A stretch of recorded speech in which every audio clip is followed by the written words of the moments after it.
Good morning, sir. It's a pleasure to have you with us for Grip 3, sir. I would love to ask you a few questions to help guide our participants on their journey. So, first question goes like, what advice would you give young innovations in Grip 3 on identifying opportunities in agri-tech and rural entrepreneurship, sir? GRIP 3 is a very unique program as far as what I see. First of all, good morning everyone. I'm Vijay Nadiminti. I'm CEO and Director of Ag Hub, Agri Innovation Hub at Professor Jaishankar Telangana State Agriculture University. GRIP is a very unique program which is primarily a grassroots innovator program meant to help rural youth and grassroots innovators on how do they build community-based innovations, solving community challenges and coming up with ideas.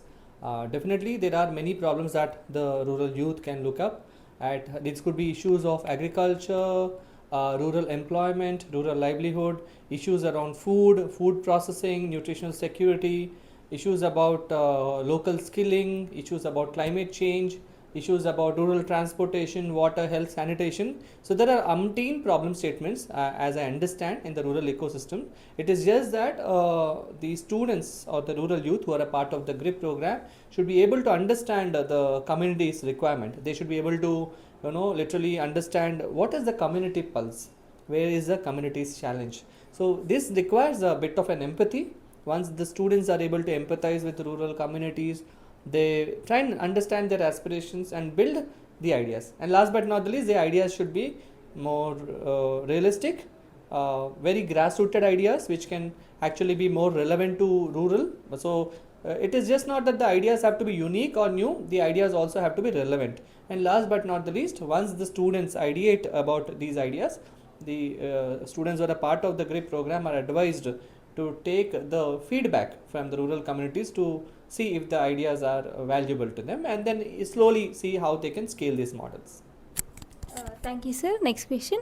From your experience, what are some key challenges that agri-startups face in scaling up and how do they overcome them, sir?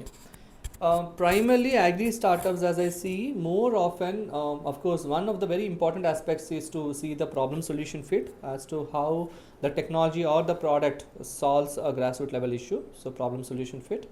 The second important aspect that I see the startups facing is largely about the team building and the rural delivery models.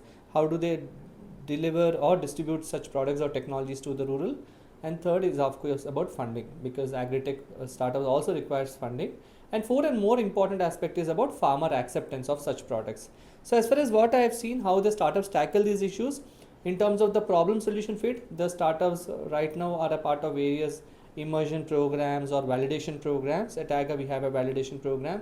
The startups are a part of these validation programs, or they're interacting with the rural incubators, the likes of Deshpande Foundation, Eklavya Foundation, Bala Vikasa Ag Hub, and through these incubators, the rural incubators, the startups are interacting with the farmers.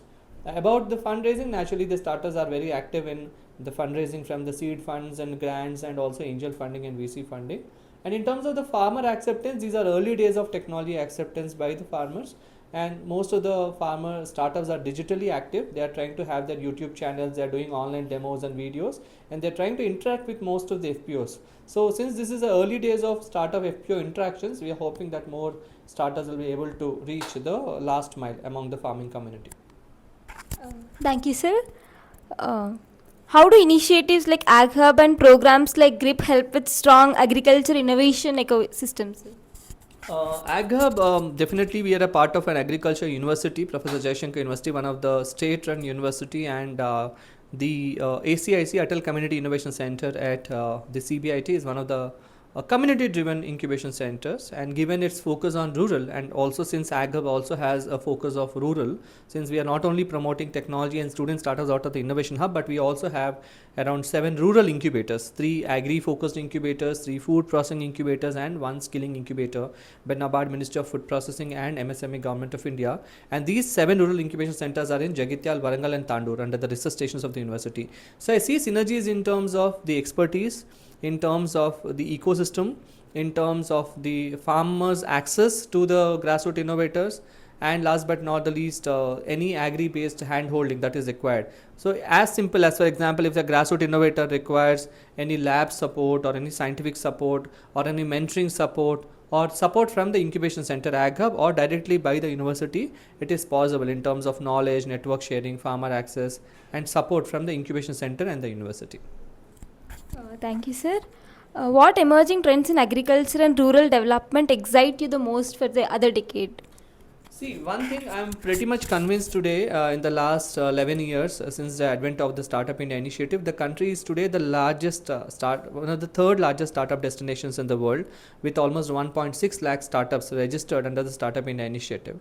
And all of these startups are being nurtured by a large community of 850 incubators. And I also clearly see that there are so many rural based incubators coming up. So when we talk about agri and rural innovations, definitely the country saw a large splurge of agri-tech startups and technology startups overall, but still there is a need of emerging student and rural companies. Since we have to increase more student and rural companies, I see a lot of role that ACIC's Atal Community Innovation Centers in general, funded by the Niti Aayog, or very particularly the ACIC in CBIT, has a role to play. Now, since the country has a lot of rural youth participating in the startup journey, whether it be a technology company or a rural company, the idea is, since the emerging rural incubators are also shaping up, the rural incubators can be an important pivot and important strength for the rural entrepreneurs to build these community innovations, community enterprises, build grassroots innovator communities. They have a role to play in building food processing, micro food processing enterprises.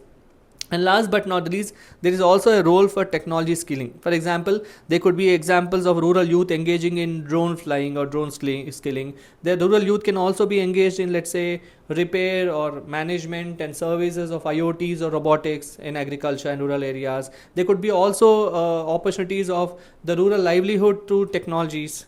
And I also see the micro food processing could also be a game changer for rural youth and women particularly. So definitely I'm confident that given that the rural incubators are increasing and the participation of rural youth and students are as game changers is just started, I believe that in the time to come there will be a lot more student and rural communities solving the rural issues. And most importantly, the community-led innovation model, which the Niti Aayog, the Atal Community Innovation Centers are focusing on, will be a game changer, because these 60 plus Atal Community Innovation Centers across India are trying and build innovation community in the Tier 2 and Tier 3 cities. So which is very interesting. So, and they're also touching upon the aspirational districts. So I'm very hopeful that the last 10 years what the country saw as a startup ecosystem and the innovation ecosystem is now going more into rural areas through grassroots communities and these kind of community centers. Thank you, sir. Last question. What would be your key message to GRIP Cohort 3 participants as they begin their innovation journey? See, the Grassroots Innovator Program is a very unique program. I understand there are 32 students who have been shortlisted from various colleges of Hyderabad and Telangana. So there is definitely a very important role these young community innovators can solve. One, they can actually, of course, go and interact with the rural communities. Most importantly, the fundamental elements of design thinking come into picture. One of it is mostly the empathy, how they can relate to the empathy, how they can empathize with the rural communities. Number two, how they can create those ideas, and the ideas which are more simple, the ideas that can be replicated, the ideas that can be scaled, and that allows to build a variety of products, services, technologies or experiences. And once they build these kind of community innovations to the communities, how can they build a community entrepreneurship model? How can they make a viability, maybe a financial viability or a operational viability for the startups or the student entrepreneurs to be able to build such community innovations and community enterprises?